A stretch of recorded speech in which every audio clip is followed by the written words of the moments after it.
Once upon a time, in a small village, there was a king named Amichi. The king had two sons named Chinedu and Okori. Chinedu was the first son and Okori the second son.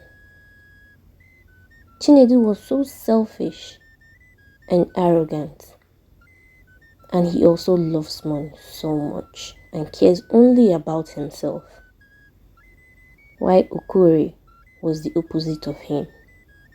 He was calm and nice to people. King Amichi was a great ruler and a wise king,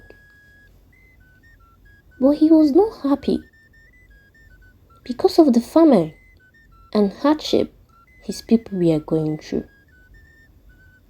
There was no rain, and their crops and animals died one after the other. The villagers were in pain. So one day, King Amichi went to the riverside to ponder about the things happening in the village, contemplating on what to do to stop the pain of his people. Suddenly, a mermaid came out of the water. King Amichi was so scared that he tried running away. But he took courage and confronted the mermaid. He asked, "Who are you and what do you want?" The spirit goddess replied with a loud tone, saying, "I am Omoma, the spirit goddess. I give riches, long life, prosperity, anything you can think of. I was disturbed by your cry, inner thoughts and unsettledness. What do you want? Ask and I shall grant it." King Amichi, out of fear, stepped backwards and tried running away. But he thought to himself, "We have searched for help for so long. I think I should just tell her what my wishes are." He turned to her and said, "I wish my kingdom and land becomes a land of milk and honey, where we don't have to suffer for anything. We will have everything in abundance." The mermaid laughed and told him she could grant all his wishes, but on one condition: that he would sacrifice a cow, a goat, and 4 hens to her every 4 market days, and it should continue from generation to generation. King Amichi accepted her offer, saying he would do anything to save his people. The mermaid ordered him to go, that his wishes has been granted, but he should remember to keep his promise. The king went back, and he told his kinsmen about his encounter with the mermaid and his covenant with her.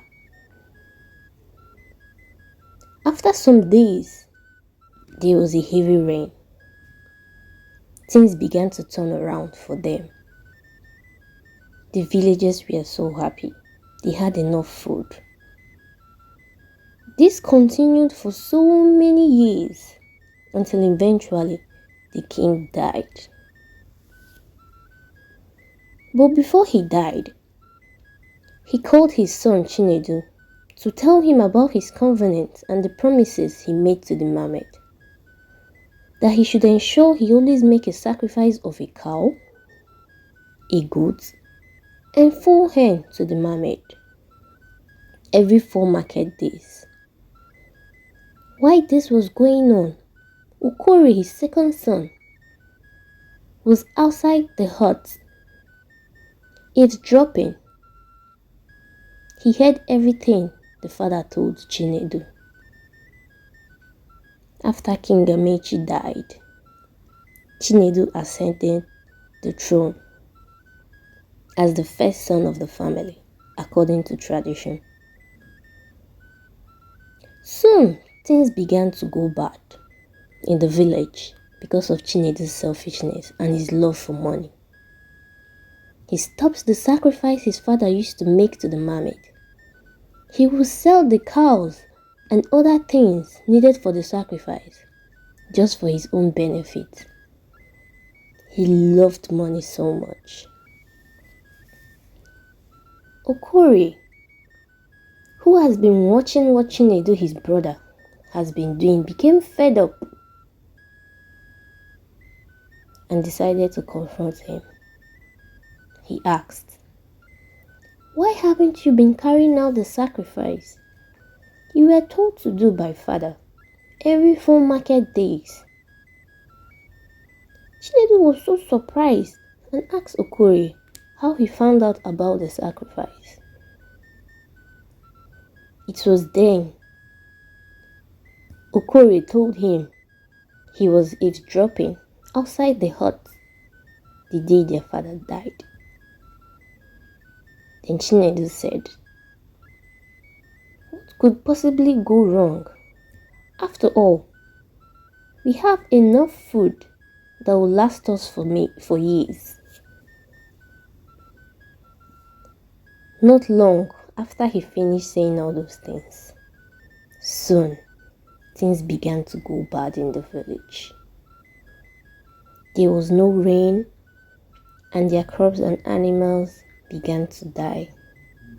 The people started suffering again. The king's men, who his father told about his encounter with the mermaid and the covenant he had with the mermaid, confronted Chinedu to ask him if he has not been carrying out the sacrifice because of the calamity that has been falling them. But Chinedu denied it and lied that he has been doing everything. Okori thought to himself. He sat down. He said, "I can't sit back and watch people suffer. I think I should carry out the sacrifice on behalf of Chinedu." That was how he went to the river himself to carry out the sacrifice, and things began getting normal. He kept on doing it for so many years without anyone knowing, while Chinedu was busy acquiring wealth for himself. One day, a boy saw Okori at the river when he was carrying out the sacrifice as usual, and went to tell the king's men what he saw Okori doing at the river. The boy, panting and running to the king's men. When he got there, he told them that he saw Okori doing a strange thing at the river. The boy, having no idea about the sacrifice and the covenant the king made to the mermaid. So the king's men, knowing what was going on, dismissed him and told him to go home. That was when the king's men knew that Okori has been the one carrying out the sacrifice and not Chinedu. They confronted Chinedu and he fell on his knees, begging them to forgive him, but they didn't. Rather, they summoned the villagers. They told him what has been going on, told him about the king's covenant with the mermaid and the sacrifice which was supposed to be made every 4 market days, which Chinedu has not been doing, that made them to suffer. The villagers were so angry. They said Chinedu should be dethroned and banished. That was how they banished Chinedu, dethroned him, and then crowned Okori the king. The lesson of this story is that selfishness and greed is not good.